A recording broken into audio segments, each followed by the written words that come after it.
Is UAD 3.6 USPAP compliant? Not only no, hell no.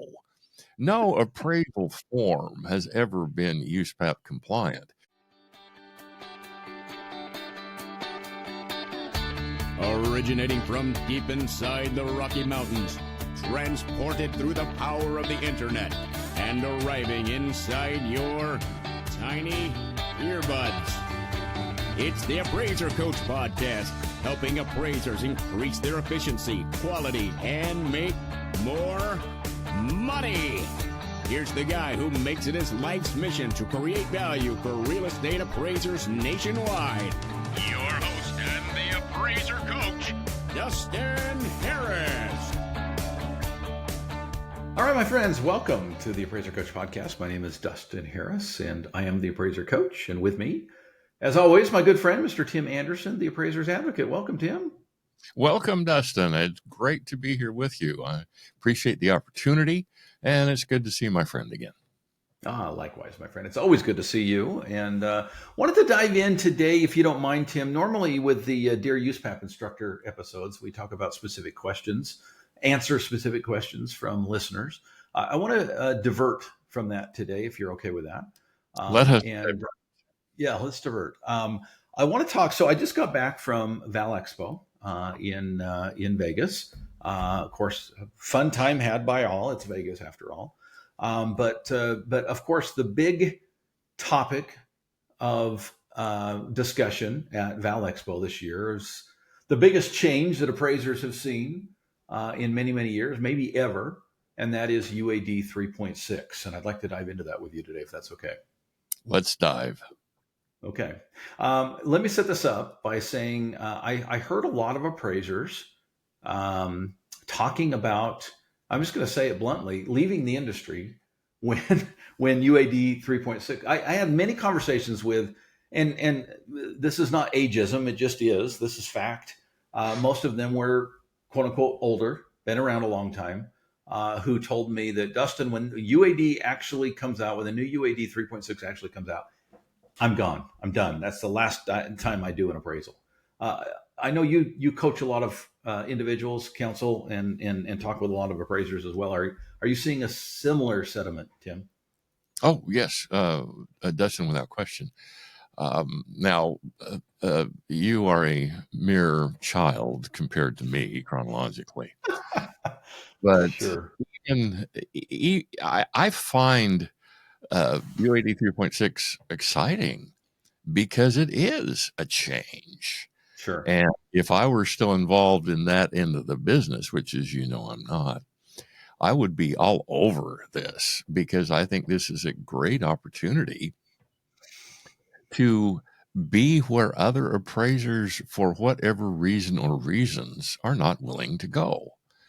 And because they are not willing to go there, that means there are going to be fewer appraisers. Therefore, those who stay, especially the more seasoned ones, are going to have the opportunity to pick up work that I think they would not have been able to pick up otherwise. So, well, obviously, everybody gets to decide when and where and how they'll work without question. For these appraisers to say, well, when that change comes in, I am so averse to change. I am so averse to anything other than exactly what I expect, then I'm getting out of the business. That's like saying, well, if anybody tries to feed me anything other than oatmeal, I'm going to go on a hunger strike. Oh, okay. Yeah, right. Okay. Go ahead. But I think we all get tired of oatmeal. At least I do. Once a week, it's okay. But as we've said, but when it comes to change, as we've said before, change is like a lion. I don't have to outrun the lion. I just have to outrun you. And way too many appraisers are basically sitting down on the savannah, covering themselves with gravy and saying, okay, yeah, lion, do your best. And the lion won't do. The lion is just going to have the lion likes gravy, right? Yeah. And they're going to be a whole lot of appraisers just sitting there waiting for them.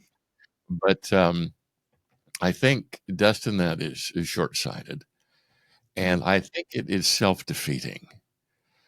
Why give up on yourself? Now, if you're 70 years old and you want to retire, and you can, you got the money, Sure. Right. retire. I mean, that's perfectly fine. But just to say, oh, I'm getting out of this because I don't like change and I'm too good and I know everything and blah, blah, blah, is, well, it's both arrogance and it's ignorance. And I don't think appraisers should demonstrate either one of those characteristics. Agreed. Agreed. I 100%. The individuals that I coach in general, I think are much more forward thinking.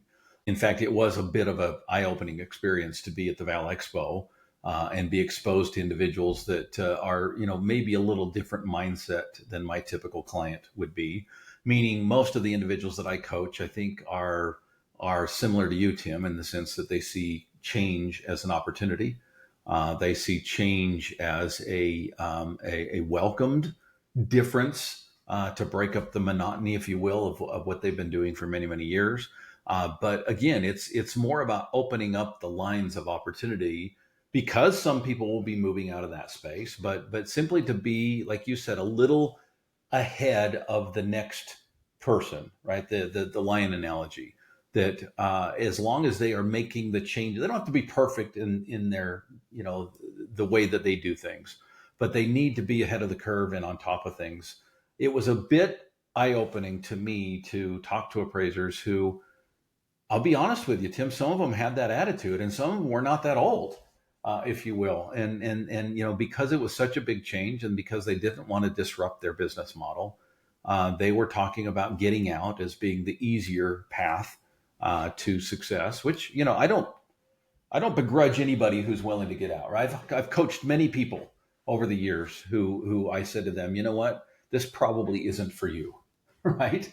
And there's other opportunities. I think it's foolish to think that we're stuck in this world of appraising. There's no other opportunity out there because there's always opportunity, and I think that there's opportunity, as you said, Tim, in the change itself, the new UAD. But one of the things I wanted to ask you about, Tim, because you are a USPAP expert, I took a class while I was at Val Expo on the new UAD. It was the first actual CE class that I've taken on the new UAD. Of course, I've looked at it, I've researched it, I've made some decisions in my business about how I'm going to implement it. But this is the first CE class that I had on the new UAD, and they really went into the I'm going to call it a form. I know it's not a form, but they really went into the questions that come up and how to handle each of them. Some of them are silly.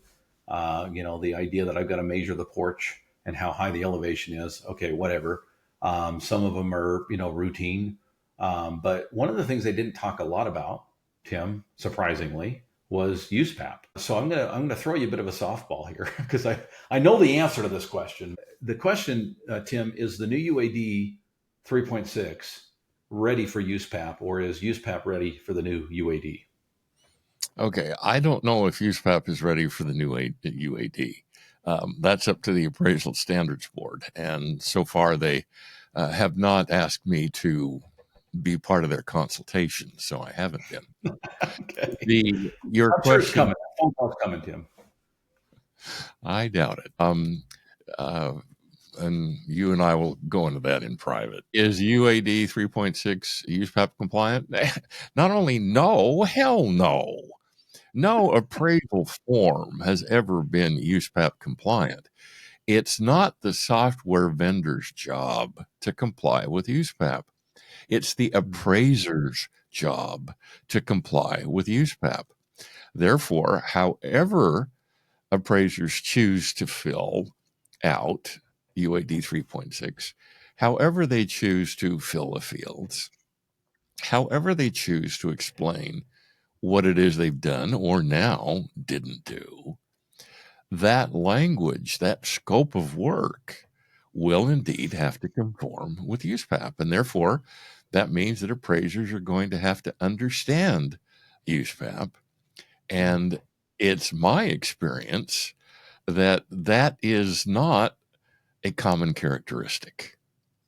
And I remember in the old days, the 7-hour USPAP class would come with a USPAP book.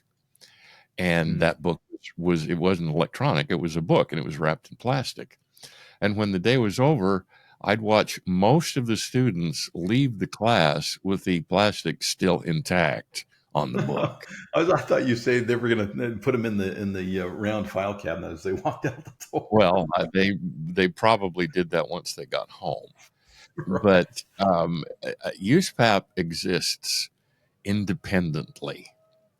And way too many appraisers think there is no such thing as appraising other than for GSEs, which is simply not true.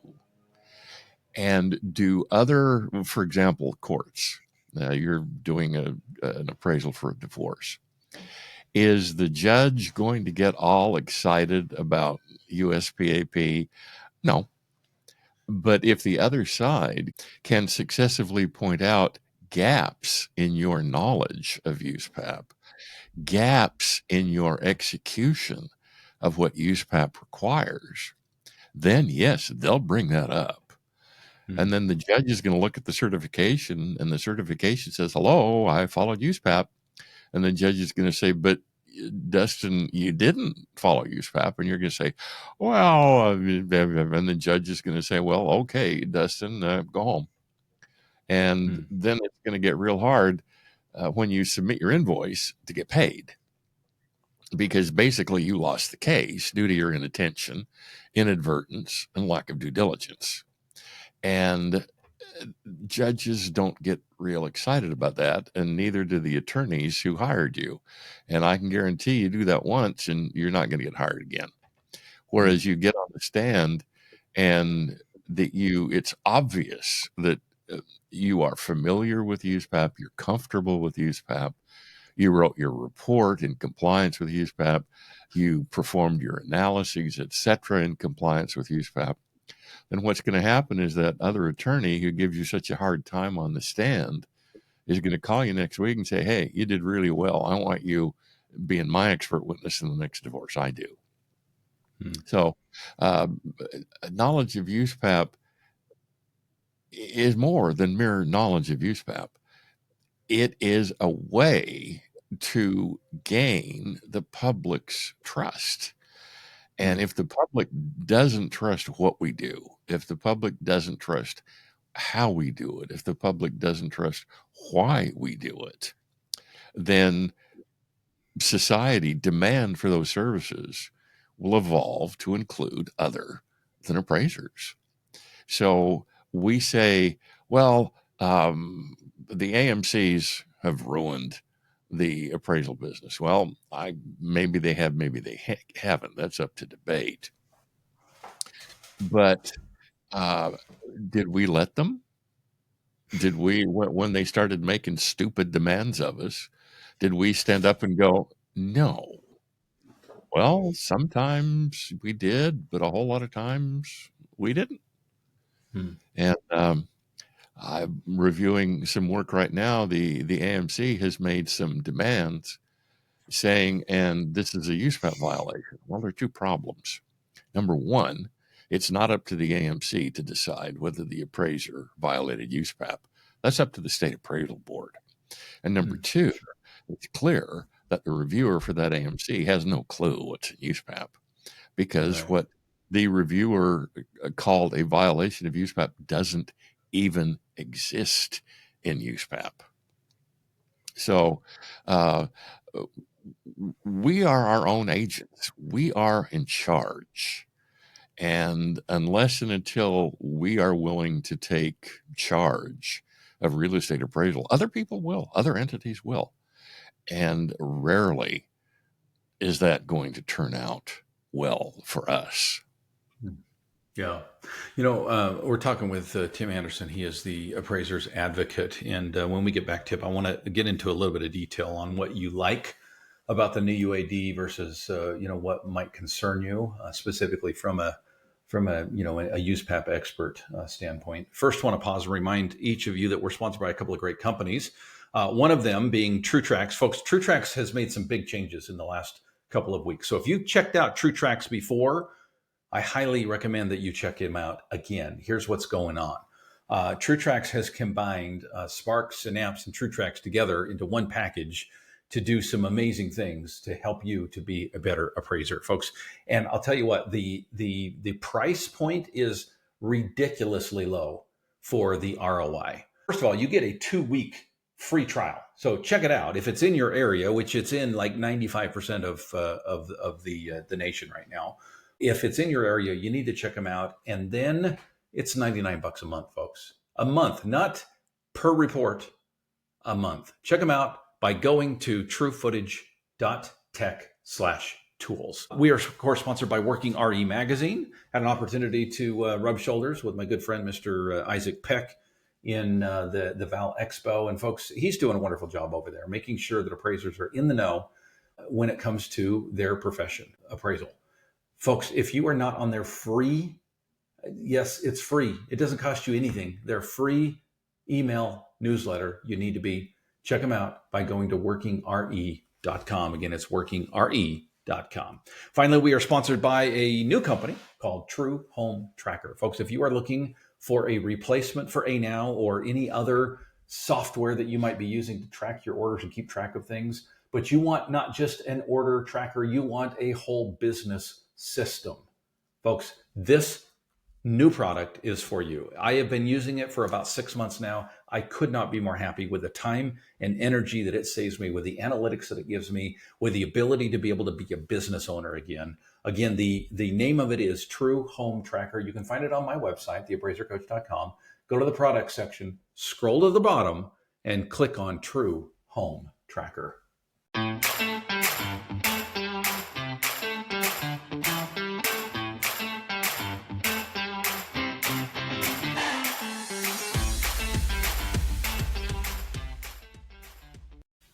All right, folks, welcome back to the program. Dustin Harris hanging out with my friend, Tim Andersen, the Appraiser's Advocate, who, by the way, everyone needs to know that Tim is, he's talked a little bit about it today, that he meets with appraisers on a regular basis to help them to be more compliant with USPAP, to be preventative when it comes to the state board. But also, Tim, when people get that letter in the mail, that lovely letter that, of course, keeps them up at night, from the state board, you help them to defend against those allegations. Talk to us a little bit about that service that you provide.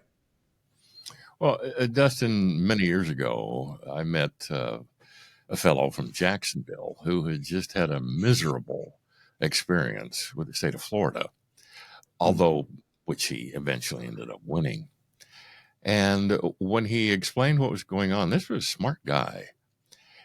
Basically what it came down to is it was a game he didn't know how to play. And so I saw a niche and I jumped into it. I didn't know how to play it either, but I found out it wasn't that difficult. So the services I offer are, for example, if you're in trouble with the state, get in touch with me. I'll help you defend yourself. Now, you have to have an attorney. I'm not an attorney, but in many cases, your attorney's really good at defending clients, but doesn't know doodly squat about USPAP. Well, that's where I come in. Or you say, I'd really like not to get that letter from the state. Yeah, right. That's where I come in. Well, I do tutoring, consulting, so on and so forth. And which is what I would prefer to do because it's a whole lot easier. And the appraiser isn't all upset that the state's after them. So if somebody wants to get in touch with me, my email address is tim@theappraisersadvocate.com, and I'll be happy to work with them. And you have worked with me in the past, for which I'm grateful, and I certainly hope you enjoyed it. Well, I'll tell you, I would highly recommend that appraisers take you up on this, that they don't wait until that letter comes, because I know personally, having utilized your services, Tim, that it was very enlightening. And I know for a fact that my report was much, much better after meeting with you than it was before meeting with you. So thank you for that. Speaking of USPAP, my friend, let's get back into this new UAD thing. The question came up in Vegas that you've already, I think, addressed pretty well is, will the new UAD be compliant with USPAP? Obviously, that's not true. There's no such thing as a compliant report, only compliant or incompliant, if that's a word, appraisers. What do you like about the new UAD versus what concerns you, Tim, as you've studied it and looked at it? Well, I think it reads a lot better. I think it's going to be, well, for example, I hate to be reading a paragraph and then have it say, see addendum. Shuffle through 8 or 9 pages and find out the rest of the sentence. That's ridiculous. This is going to be an excellent change. I think it's very much a positive that you can put photographs more or less where you need to, rather than what the form said you could, as that I think was limiting on the appraiser's abilities to express themselves as fully as they possibly wanted to. I also think it's wonderful that this new formatting or this new platform is going to ask appraisers to be more supportive of what they've done. In other words, you say, well, I adjusted GLA at $47 a square foot. Great. Why? Well, Why? this is Because going it's to give, better than 48, Tim. yeah, because 36 it was Tuesday and 36 didn't look good. Right. It's going to give the opportunity. It's going to give the appraiser the opportunity to explain that, which means that the appraiser who has been using $47 a square foot since 1995 is now going to find him or herself in a bit of a quandary, which is going to make him or her become, quite frankly, a better appraiser, which is, I think, one of the goals of the new platform. Now, you mentioned the measurement from the street grade to the front door, and everybody says, "Oh, this is stupid," and blah blah blah. And what does that have to do with value? It has nothing to do with value, but it has a lot to do with risk. And that's why Fannie Mae has put it in there. It's going to help them measure risk of, for example, flooding. Now, I don't live in Miami Beach, but down here in Florida, parts of Miami Beach are already underwater at high tide. And by underwater, I'm not talking 47 feet. I'm talking 2 or 3 inches. Sure. But the point is, Fannie Mae and Freddie Mac don't lend money; they buy loans. But the price they're willing to pay for that loan has a lot to do with the risk they perceive that loan carries. And if Right. the property is risky because every afternoon when the tide comes in, you have to drive through 3 or 4 inches of salt water, then that property is most likely more risky than another one that's 20 feet higher and more inland. Well, so the measurement of the elevation has nothing to do with us. It's got zilch to do with value, but it has everything to do with helping Fannie and Freddie to measure and manage risk. Now, let's face Got it. it. After a while, Fannie and Freddie goes, well, okay, we put this in there, and you know what? It hasn't helped us do one thing. So let's take it out. And they very well may, quite frankly. I don't know. Fannie and Freddie tend not to talk to me because for reasons I don't quite understand. But they put stuff in there for them. They didn't see, Fannie Mae and Freddie Mac don't write those forms to make us happy. Yeah. They write those forms so they can have information on the property to help them measure and manage risk. So to say, well, what does this have to do with market value? It may not have anything to do with market value, Right. but it may have everything to do with measuring and managing risk. And let's face it, if Freddie and Fannie can't manage risk, they're not going to make loans. And if they're not going to make loans, what the hell good are we? Well put, my friend. I've never heard it quite explained that way. Obviously we talk about risk management. We talk about what the purpose of Fannie Mae is and the GSEs in general. But I love the way that you put that. We get so wrapped up, if you will, and granted, it's our job, right? We get so wrapped up in value that we forget the bigger picture. And I thought that was very, very well explained, Tim. As always, thank you for being here. Thank you for your insights, your wisdom, and can't wait to do it again. Dustin, thank you. I appreciate that very much. As always, my best to you, my family, and all of the folks you work with. Likewise. You've been listening to the Appraiser Coach podcast with Dustin Harris. If you like what you hear, please give us a 5-star rating and post a short review on iTunes. For more in-depth insider information on how you can make more money as a real estate appraiser, visit TheAppraiserCoach.com and sign up for the All-Star team today. Thanks for joining us. And now, get out there and create some value.